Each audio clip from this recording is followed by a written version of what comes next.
Sir, আপনি কি মনে করেন, মানে আপনারা নানাভাবেই বলার চেষ্টা করছেন যে আসলে 2024-এর 5 আগস্টের পরে যে নির্বাচনটা 2026 সালে হলো এবং নতুন একটি সরকার হলো, সেটি আসলে রাষ্ট্রের সংস্কার হওয়ার কথা ছিল। সেখানে কেবল একটি রেজিম পরিবর্তন হয়েছে, সেটি আপনি এর আগেও বহুবার বলেছেন। এই 6 মাসের বিএনপি সরকারের, তারেক রহমানের সরকারের কাজকর্ম দেখে আপনি কি আগের অবস্থানে অটুট আছেন, নাকি সেখান থেকে খানিকটা পরিবর্তন হলো? মানুষ তো প্রধানমন্ত্রীকে ভালোভাবে নিচ্ছে, ওনার সিকিউরিটি প্রোটোকল কমেছে, উনি 9টায় সচিবালয়ে যান, উনি অন্য মন্ত্রীর অফিসে এসছেন কিনা সেটা নিজে হেঁটে গিয়ে নিজ চোখে পর্যবেক্ষণ করেন, ফলে তার কার্যক্রম নিয়ে কিন্তু মানুষ প্রশংসা করছে। জি, আপনাকে ধন্যবাদ। এই জরিপটা আমি দেখেছি এবং আমার আজকে ওই আলোচনায় যাওয়ারও কথা ছিল, পরে আমি আমাদের একটা সাংগঠনিক কাজে যেতে পারি নাই। তো আমি এটা ভালো করে মোটামুটি দেখার চেষ্টা করেছি কালকে রাত থেকেই। এখানে এই প্রসঙ্গে একটা কথা বলা আছে। আপনি দেখবেন যে এমনকি বিরোধী দলের পারফরমেন্স এবং বিরোধী দলীয় নেতা এবং বিরোধী দলীয় চিফ হুইপ, এখানেও মানুষ কিন্তু একটু পার্থক্য করছে। অর্থাৎ দেখা যাচ্ছে তাদের ব্যক্তিগত গ্রহণযোগ্যতা বেশি হয়তো বিরোধী দলের চেয়ে এই দুজনের। একইভাবে সরকারের ক্ষেত্রেও একই কথা প্রযোজ্য হবে। প্রধানমন্ত্রীর গ্রহণযোগ্যতা, জনপ্রিয়তা অনেক ক্ষেত্রে সরকারের চেয়ে বেশি। এবং এখানে যারা জরিপটা করেছেন তারা এরা ওই ফুটনোটে কিন্তু ক্লিয়ার করেছেন যে প্রধানমন্ত্রীর জনপ্রিয়তা বা গ্রহণযোগ্যতা এবং সরকারের গ্রহণযোগ্যতা এবং জনপ্রিয়তা এক, মানে জনগণ বা যারা এখানে জরিপ অংশ নিয়েছে তারা একভাবে দেখছেন না। বিরোধী দলের ক্ষেত্রে একইভাবে বলা যাবে। ফলে মানুষ যে প্রধানমন্ত্রীর উপর আস্থা রাখতে চাচ্ছেন এটা খুব স্বাভাবিক। আমার কাছে এটা খুব আশ্চর্য মনে হচ্ছে না। আমার কাছে মনে হচ্ছে ইনক্লুডিং বিরোধী দলীয় যারা বিরোধী দলকে ভোট দিয়েছে, বাংলাদেশের সাধারণ মানুষ, তারা এই মুহূর্তে একটা স্টেবিলিটি চায় সারা দেশের মানুষ, এবং চায় যে সরকারের বিভিন্ন ইস্যুভিত্তিক সমালোচনা আমাদের থাকতে পারে, কিন্তু আমাদের দেশ হিসেবে, রাষ্ট্র হিসেবে সফল হতে হবে। এবং সফল হতে হলে যিনি স্টিয়ারিংয়ে আছেন তাকে, তার উপর ভরসা করতে হবে এবং তাকে সময় দিতে হবে, ইত্যাদি ইত্যাদি। এবং তার তো ব্যক্তিগত অ্যাটিটিউড এবং মানে পাবলিক ইমেজ, এগুলো তো সত্যি সত্যি অনেক ক্ষেত্রে বিরোধী দলীয় দলের নেতাদেরও প্রশংসা পাচ্ছে। ফলে সেটারই একটা প্রতিফলন এখানে হয়তো আছে। কিন্তু যদি আপনি অন্য জায়গাগুলো দেখেন, যে মাত্র 6 মাস হয়েছে সরকারের, যারা জরিপে অংশ নিয়েছে তার মধ্যে 35.6% বলেছে যে সরকার ভুল পথে আছে।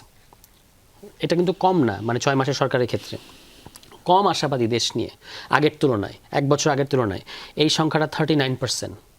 তারপরে আপনার হাউসহোল্ড, মানে তাদের পারিবারিক আয় ব্যয় কিংবা সার্বিক জীবনযাত্রা, এটা আগের বছরের চেয়ে খারাপ হয়েছে, এটা মনে করছে প্রায় অর্ধেক মানুষ, যারা জরিপে অংশ নেয়, 46.5%।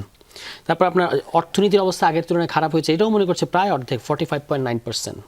তারপরে আপনার সরকারের রেটিংটাকে খারাপ বা শোচনীয় মনে করছে, এই সংখ্যাটাও 32.9%। কম না, কিন্তু আমি এগুলোকে কম মনে করছি না আর কি।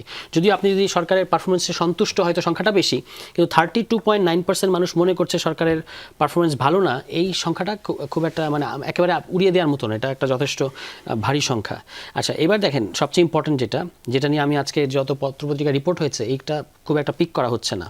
যে প্রশ্নটা আপনি করলেন যে সংস্কারের বিষয়ে এই ব্যাপারগুলো কীভাবে কি মনে করেন, রেফারেন্ডাম বাস্তবায়ন হওয়া দরকার বা গণভোট বাস্তবায়ন হওয়া দরকার, এটা 70%, ঠিক এক্স্যাক্ট দি ফিগার যারা ভোট দিয়েছে। ভোটও তো 68% মানুষ গণভোটের পক্ষে ছিল, এবং এই জরিপে অংশগ্রহণকারীদের 70% মনে করছেন যে এটা বাস্তবায়ন হওয়া উচিত। তার মানে এই যে প্রধানমন্ত্রীকে যারা ব্যক্তিগতভাবে পছন্দ করছেন, যারা সরকারের কার্যক্রমে এখনও সন্তুষ্ট বা ভরসা রাখতে চাচ্ছেন, তাদেরও একটা বড় অংশ তো এই রেফারেন্ডামের বাস্তবায়ন দেখতে যাচ্ছে।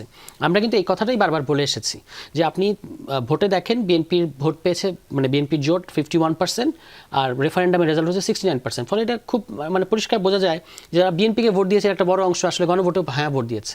আমরা বারবার এই প্রশ্নটাই করছিলাম বা এটাই বিএনপিকে বলছিলাম যে আপনি আপনার ভোটারদের, তারা যেটাকে ম্যান্ডেট দিয়েছে সেটা বাস্তবায়ন করবেন না, এবং আপনি এগুলোর পক্ষ নিয়েছেন ইত্যাদি ইত্যাদি।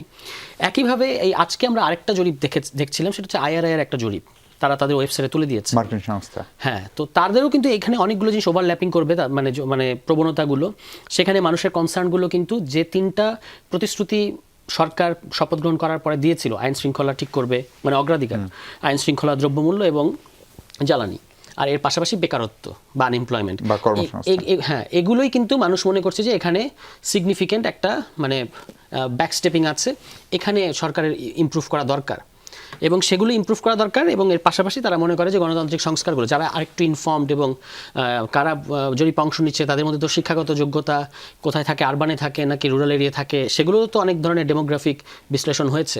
তো যারা একটু ইনফর্মড তারা কিন্তু বলছে যে সংস্কার এদেশে হওয়া দরকার। হ্যাঁ, তো এই সার্বিক জিনিসগুলো এই জরিপটা থেকে যদি আপনি বলেন যে আমাদের টেকটা কি, টেকটা হচ্ছে যে বিরোধী দলের আরও ইমপ্রুভ করতে হবে, যেটা বিরোধী দলের পারফরমেন্সের ব্যাপারে মানুষের যে মতামত দেখলাম, রাইট। এবং সরকারেরও যেগুলো যেগুলো তাদের কমিটমেন্ট, মানে আপনি যদি ইন্ডিকেটরগুলো দেখেন, মানুষ সিম্পলি সরকারের কমিটমেন্টের যে কমিটমেন্ট আপনি চায়। ইলেকশন আগে দিয়েছেন সেটা বাস্তবায়ন দেখতে চায়। বলেছেন র্যাব বিলুপ্ত করবেন, এখন এসআরবি গঠন করছেন, একই শুধুমাত্র আকিকা দিকে নাম বদলানো, এটা মানুষ দেখতে চায় না।